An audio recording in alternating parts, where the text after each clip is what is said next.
perhatian publik, misalnya agenda soal agenda sektor keamanan berkaitan dengan peradilan militer tidak dilakukan. Jadi ini justru mengonfirmasi ketidakpekaan wakil rakyat terhadap rakyatnya. Jawaban itu justru semakin memuakkan ya, melukai warga. Mereka nggak bisa membayangkan, bahkan nggak mau makan. Ya, karena makanannya juga bukan makanan yang aslinya untuk orang Papua. Ada yang kemasan gitu ya. Jadi ini saya khawatir hanya bisnis militer yang terjadi. Sebelum ada revisi, ini situasinya sudah sangat banyak ya, betapa militer masih mempertahankan bisnisnya. Mhm. Bisnis-bisnis yang seharusnya tidak dibolehkan. Karena amanat reformasi itu kan menghentikan tidak hanya dui fungsi TNI, dui fungsi ABRI ya, tetapi juga bagaimana militer jangan sampai berbisnis. Dia harus benar-benar disejahterakan, dia benar-benar ditata supaya dia lebih profesional. Tribuners, Tribun On Fokus kembali menjumpai Anda bersama saya Mariananda. Tribuners, revisi Undang-Undang Nomor 34 Tahun 2004 tentang TNI atau RUU TNI mendapatkan penolakan dari berbagai elemen masyarakat, termasuk diantaranya adalah akademisi dari berbagai kampus di tanah air Indonesia. Kelompok akademisi ini menilai bahwa revisi Undang-Undang TNI yang sedang digodok oleh TNI ini bertentangan dengan konstitusi dan berpotensi memberangus kebebasan akademik. Lantas bagaimana para akademisi ini melihat RUU TNI yang memang sedang menjadi polemik? Hari ini kita akan membahasnya dan sudah tergabung melalui panggilan Zoom bersama kami ada dosen Fakultas Hukum UGM, ada Bapak Herlambang P. Wiratraman. Kita sapa terlebih dahulu di sana. Selamat malam, Pak Herlambang. Selamat malam, Mbak Nada. Selamat malam. Sehat, Pak, sebelumnya, sebelum kita membahas lebih jauh. Baik, Alhamdulillah sehat saja. Baik, Alhamdulillah Pak Herlambang, kita langsung saja begitu ya. Saya mau minta pengantar dulu dari Pak Herlambang selaku akademisi bagaimana lantas kemudian melihat RUU TNI yang memang sekarang sedang digodok oleh DPR ini.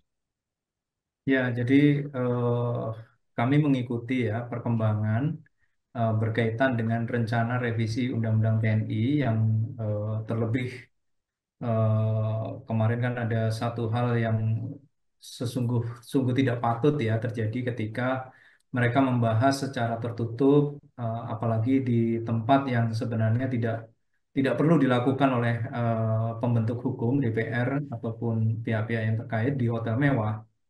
Ini satu hal yang saya kira menciderai atau melukai publik ya, karena pertama seharusnya kan berpikir tentang partisipasi. Dibukalah draftnya ini karena masyarakat sungguh menaruh perhatian besar, apalagi berkaitan dengan kekhawatiran publik supremasi sipil ini akan digantikan dengan cara-cara yang sangat eh, mengedepankan militer ya, militeristik. Nah, ini yang sebenarnya kita tidak inginkan gitu ya. Nah, bagaimana publik bisa percaya kalau sistem pembentukan hukumnya saja yang dilakukan itu justru dilakukan secara sembunyi-sembunyi gitu ya. Sungguh berterima kasih kepada kawan-kawan masyarakat sipil yang kemarin menangkap basah ya dalam tanda kutip rapat yang dilakukan oleh mereka di DPR gitu. Jadi catatan kita ada beberapa hal ya yang paling mendasar adalah kita tahu di fungsi TNI atau di fungsi ABRI itu kan salah satu amanat reformasi. Tetapi itu hendak diingkari ya dalam rancangan undang-undang revisi ini. Itu yang saya kira menjadi pokok mendasar kenapa kami menolak ya draft revisi semacam itu. Baik, soal rapat yang tertutup begitu ya dan dilakukan di hotel. Dari pihak DPR sendiri sudah memberikan klarifikasi ataupun memberikan alasan penjelasan terkait rapat itu diadakan di hotel mewah karena katanya itu sudah ada di undang-undang sudah mendapatkan restu ataupun izin dari pimpinan DPR dan alasannya karena rapat ini maraton sehingga diperlukan tempat untuk istirahat. Apakah menurut Pak Herlambang hal ini make sense atau masuk akal menjadikan alasan ataupun menutupi rapat RUU TNI ini yang seolah tadi Bapak bilang tertutup? Nggak, sama sekali nggak masuk akal. Pertama, pemerintah ini mengejarkan efisiensi ya. Mhm. Kita semua korban dari efisiensi yang kabarnya memangkas anggaran banyak hal dan kita dirugikan banyak. Yang kedua, rapat di hotel itu tidak diperlukan. Kalau memang mau maraton, kenapa yang maraton kok undang-undang TNI? Kenapa yang undang-undang yang menjadi perhatian publik, misalnya agenda soal apa namanya agenda sektor keamanan berkaitan dengan peradilan militer tidak dilakukan. Jadi ini justru mengonfirmasi ketidakpekaan wakil rakyat terhadap rakyatnya. Jawaban itu justru semakin memuakkan ya, melukai warga bangsa. Karena alih-alih mengakui malah justru menghindari dan kita sudah paham jejak kejahatan legislasi yang dilakukan dan ini berulang terus. Sangat disayangkan cara-cara seperti itu. Baik, Pak Lambang. Di sini kita juga menyoroti begitu ya beberapa pasal yang kemudian sedang digodok oleh DPR dalam rencana revisi Undang-Undang TNI ini. Ada 3 poin yang disorot, mulai dari batas usia pensiun, penempatan TNI di ranah sipil, dan juga peran TNI begitu ya di luar operasi militer.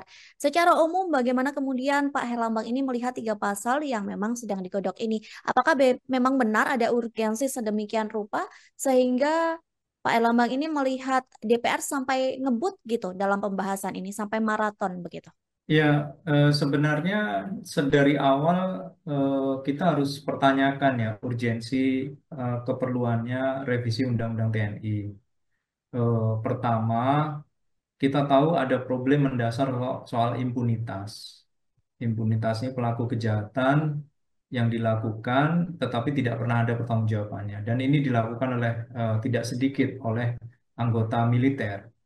Nah, tantangannya adalah selama ini kan nggak ada proses penegakan hukum yang menundukkan pada ranah sipil, tetapi selalu seakan-akan itu otoritasnya militer. Nah, justru ini yang penting didudukkan. Kenapa? Karena kita ini harusnya setara di muka hukum ya. Equality before the law itu prinsip yang ada di dalam tidak mematuhi misalnya anggota TNI aktif yang menjabat jabatan sipil itu seharusnya mengundurkan diri terlebih dahulu. Faktanya kan sudah dilanggar dulu. Jadi ada problem impunitas, ada problem pelanggaran hukum yang terus-menerus diulang. Jadi saya kira saya merasa bahwa disorientasi itu terjadi ketika muncul sejumlah isu, apalagi dikaitkan dengan upaya mengerahkan militer di jabatan sipil. Jelas agak susah ya dinalar bagaimana membangkitkan kesadaran bahwa militer itu harusnya tunduk pada ranah sipil, militer itu harus profesional, karena kita tahu bahwa langkah yang ditempuh dengan revisi ini justru menjauhkan dari profesionalisme TNI. Dan tentu satu hal yang juga perlu dipertanggungjawabkan adalah di ruang publik bahwa proses untuk mendiskusikan ini harusnya terbuka ya. Sampai hari ini pun kita terbatas sekali mendapatkan dokumen dan itu pun dokumen kita peroleh juga belum tahu dalam posisi seperti apa gitu ya. Jadi padahal MK, Mahkamah Konstitusi, itu kan sudah memerintahkan ya kepada pembentuk hukum untuk eh, hak hak publik untuk didengar, hak publik untuk dijelaskan, dan hak publik untuk dipertimbangkan alasan-alasan yang dimasukkan. Dan putusan MK ini kayaknya nggak ada gunanya di dalam pembahasan RUU pembahasan apa RUU revisi TNI ini. Jadi sangat disayangkan. Baik, Pak Erlambang, kita juga mau bahas gitu ya, mau membedah antara 3 poin ataupun 3 pasal yang memang sedang digodok di RUU TNI Ya. ini soal tugas TNI di luar perang. Dalam RUU terbaru begitu ya, pemerintah mengusulkan 3 tugas baru. Yang pertama ini ada TNI memiliki tugas untuk membantu dan menanggulangi ancaman cyber begitu. Lalu yang kedua, TNI bisa membantu dan menyelamatkan WNI dan kepentingan nasional di luar negeri. Lalu tugas yang ketiga, TNI juga memiliki wewenang untuk membantu menangani masalah penyalahgunaan narkotika. Soal pasal 7 dan ayat 4 ini bagaimana kemudian Pak Herlambang melihatnya? Dalam catatan kita bersama-sama yang kita kaji ya, Mhm. dari draft yang juga kita nggak tahu benar atau enggak, tapi kalau memang itu terkonfirmasi, satu, perlu dipertimbangkan bahwa apa yang sudah menjadi kewenangan institusi kepolisian dalam rangka penegakan hukum jelas tidak tidak boleh sebenarnya militer terlibat di dalam proses penegakan hukum. Jadi kalau toh misalnya dalam situasi tertentu polisi membutuhkan, ya itu harus jelas aturannya seperti itu. Jadi bukan bukan TNI aktif secara langsung ya. Kemudian terkait dengan kewenangan-kewenangan yang ekstra, eh, saya kira perlu apa ditinjau ulang ya, dievaluasi sejauh mana kebutuhan untuk apa namanya melakukan upaya-upaya yang sebenarnya eh, tentu di dalam merumuskan itu kan ada naskah akademik, tentu di dalam merumuskan ada pertimbangan, ada landasan-landasannya. Nah, kita tidak tidak mendapati apa argumen mendasar kenapa harus menambah kewenangan-kewenangan itu. Dalam praktek selama ini seperti apa? Itu kan juga tidak muncul ya. Jadi eh, sebaiknya draft itu dibuka saja di ruang publik sehingga kita juga bisa apa, mengurangi kecurigaan kita atas dasar apa sebenarnya itu diusulkan gitu.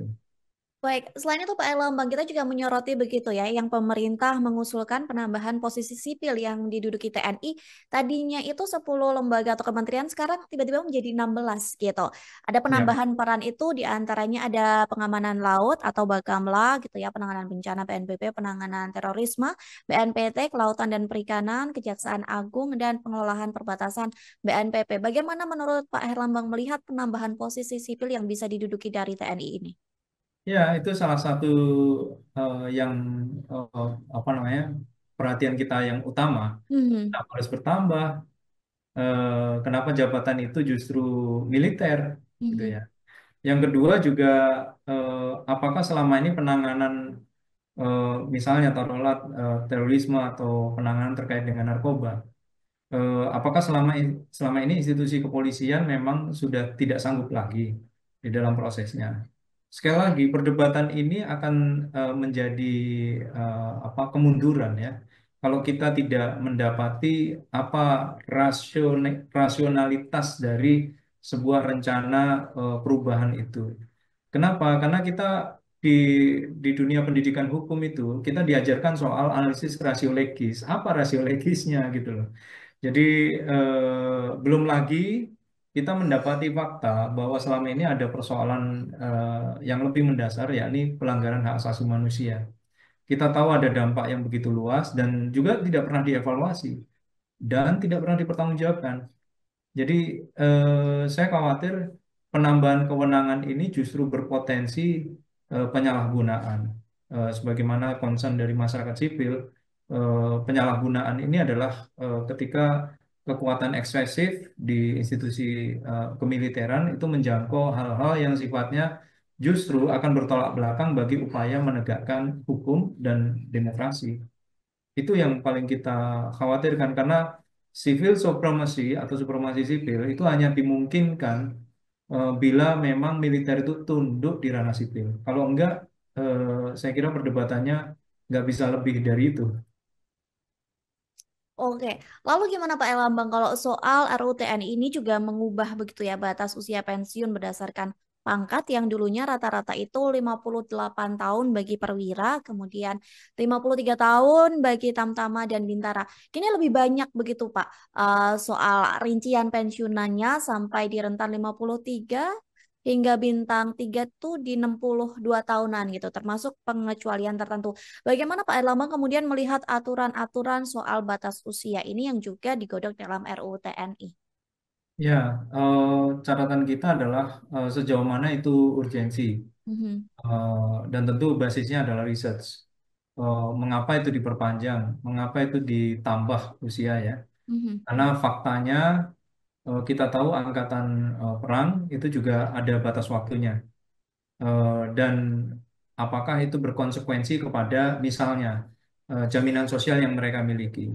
Tentu kita setuju, semua warga negara itu mendapatkan kesempatan yang sama atas kesejahteraannya. Ya, apakah kemudian memanjangkan usia pensiun itu adalah dalam rangka itu? Kalau begitu begini, logika yang harus dibangun adalah misalnya soal pensiun ya, haknya siapa pensiun? Apakah hanya sekedar pegawai negeri sipil, TNI, Polri, atau hak seluruh warga negara? Karena semua warga negara juga berhak loh atas pensiun. Jadi sebenarnya kita perlu kembalikan kepada kebutuhan apa yang esensial bagi institusi militer terkait dengan masa usia. Karena eh, landasannya kan harus disiapkan ya. Tidak bisa sekedar hitung-hitungan ini cocok atau enggak, tapi atas dasar apa. Ini yang kita juga sejauh ini perdebatan ini tidak pernah muncul di publik. Jadi bagaimana publik akan bisa menyatakan ya atau tidak kalau perdebatannya tidak dimunculkan. Sejauh yang saya dengar, ini adalah upaya untuk apa namanya memperpanjang ini adalah bagian dari proses penyejahteraan. Kalau itu berarti kan tidak hanya TNI, semua warga bangsa itu berhak untuk hidup sejahtera. Itu mandat konstitusi. Negara juga harus berpikir tentang bagaimana kemampuannya untuk menyejahterakan seluruh warga bangsanya. Baik, Pak. Lalu membahas tiga pasal ataupun tiga poin tadi begitu ya, soal peran TNI, kemudian posisi TNI di sipil, kemudian ada pembatasan usia pensiun begitu. Apa Mhm. yang menjadi potensi buruk ataupun keresahan dari para akademisi ini? Apakah Pak Herlambang juga melihat bahwa sejatinya RUU ini akan kembali menyoal soal duifungsi TNI, Pak Herlambang?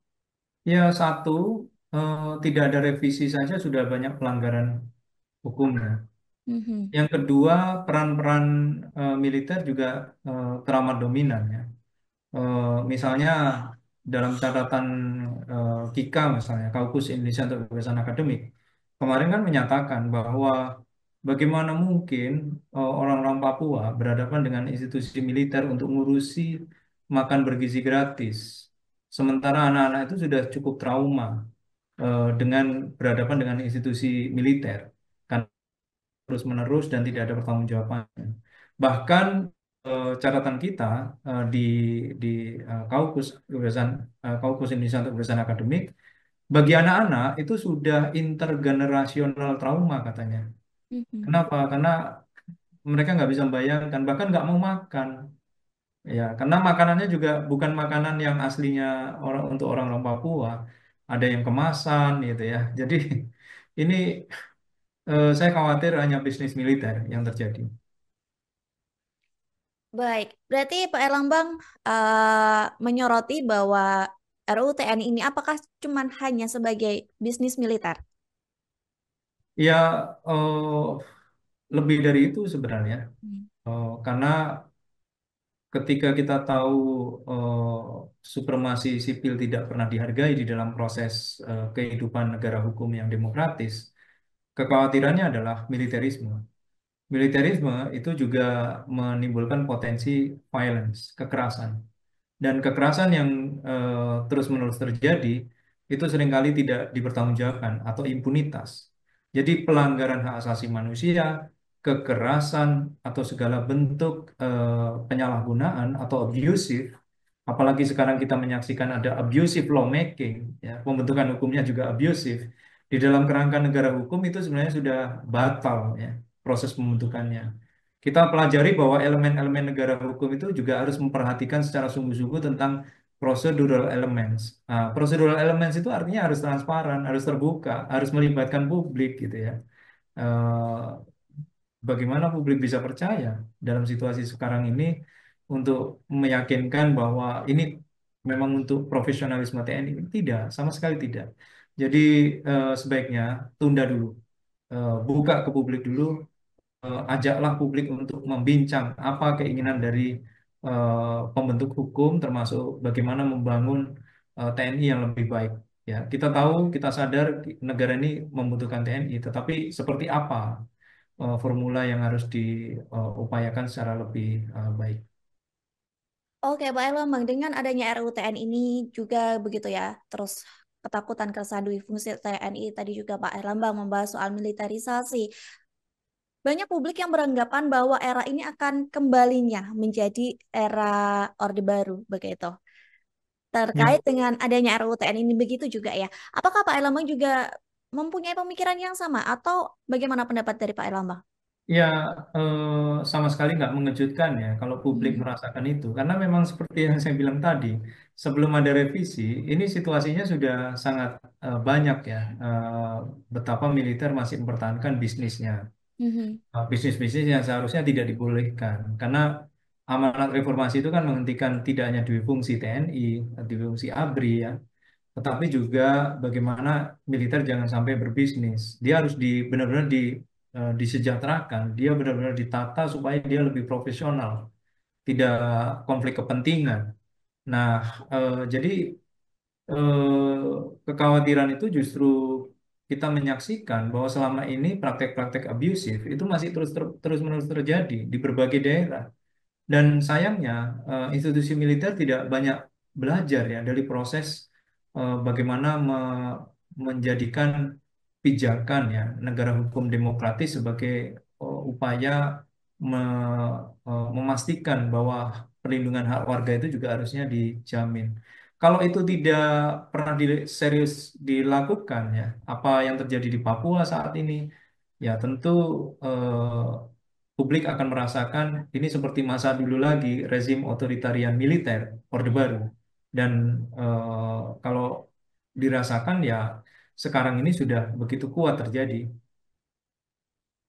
Baik, Pak Erlambang soal Orde Baru begitu ya. Membahas soal Orde Baru kemarin juga kita balik lagi soal rapat DPR di hotel gitu berbuntut panjang begitu ya karena para aktivis tadi seperti yang Pak Erlambang menyampaikan di awal menangkap basah begitu DPR, rapat DPR RUTN ini yang dilakukan secara tertutup di hotel.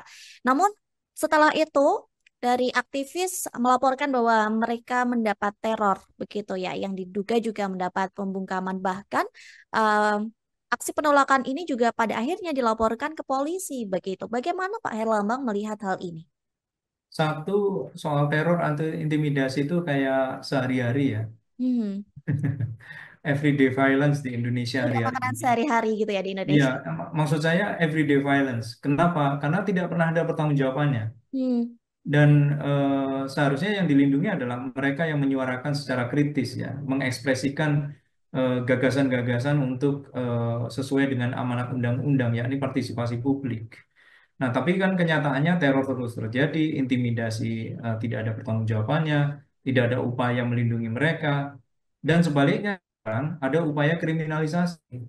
Nah, padahal apa yang dilakukan oleh masyarakat sipil itu bagian dari upaya mengawasi proses pembentukan hukum, di mana partisipasi publiknya itu disediakan forumnya. Lah, kalau di hotel, bagaimana proses untuk pertanggungjawabannya? Selain secara anggaran juga nggak mencerminkan efisiensi, kemudian ketika menyatakan pendapat juga nggak ada tempatnya, malah sekarang dikriminalisasi. Saya bilang, ini kita berterima kasih ya dengan teman-teman koalisi masyarakat sipil kemarin, karena kalau tidak pernah ada upaya membuka pintu pada saat mereka rapat, kita nggak pernah tahu kalau ternyata TNI, maaf, Undang-Undang TNI yang revisinya dibahas kemarin itu dilakukan secara diam-diam aja di hotel, sembunyi-sembunyi gitu ya. Kalau memang ada agenda jelas, ada rencana konkret dan tidak perlu tersembunyi dan ditunjukkan apa urgensinya dan harus bisa diselenggarakan di kantor DPR karena kita bayar pajak rakyat, nggak mau dong rakyat itu bayar pajak untuk bermewah-mewah kepentingannya, pembahasan hotel apa pembahasan rancangan undang-undang di hotel mewah gitu ya. Jadi saya kira berlebihan kalau sampai mereka ini diproses ke kepolisian. Kenapa? Ada banyak kasus pembubaran premanisme yang membubarkan diskusi-diskusi yang dilakukan oleh masyarakat sipil, tapi juga tidak pernah tuh diproses. Bahkan laporannya aja nggak diterima. Tapi kebalikannya, sekarang masyarakat sipil begitu gampang diproses ya. Jadi apakah memang hukum ini sedang terus-menerus berpihak kepada mereka yang berkuasa? Baik, sementara besok begitu saya dapat informasi tadi juga dari Pak Erlambang begitu ya, katanya akan ada aksi solidaritas UGM begitu yang menolak Ya. revisi UU TNI yang dilakukan oleh seluruh akademik, dosen, pekerja dan mahasiswa UGM. Apa yang melatar belakangi kemudian aksi ini dilakukan, Pak Erlambang? Ya, eh, kegelisahan itu terjadi di semua elemen ya masyarakat. Eh, Tidak hanya di kalangan masyarakat sipil di Jakarta ya, itu menyebar di berbagai daerah. Apa yang ditampilkan oleh para akademisi dari Aceh, dari Papua yang diorganisasikan oleh KIKA misalnya di Kaukus Indonesia untuk Kebebasan Akademik adalah refleksi betapa mereka selama ini terdampak oleh kegiatan-kegiatan militer yang justru bertolak belakang dengan semangat demokrasi. Sementara ada proses pembahasan revisi Undang-Undang TNI yang kecenderungannya adalah mengupayakan difungsi TNI dan ini jelas semakin mengkhawatirkan bagi kalangan kampus. Kekhawatiran inilah yang menjadi apa eh, kegelisahan bersama yang menggerakkan kita bersama untuk sekadar menyatakan pendapat.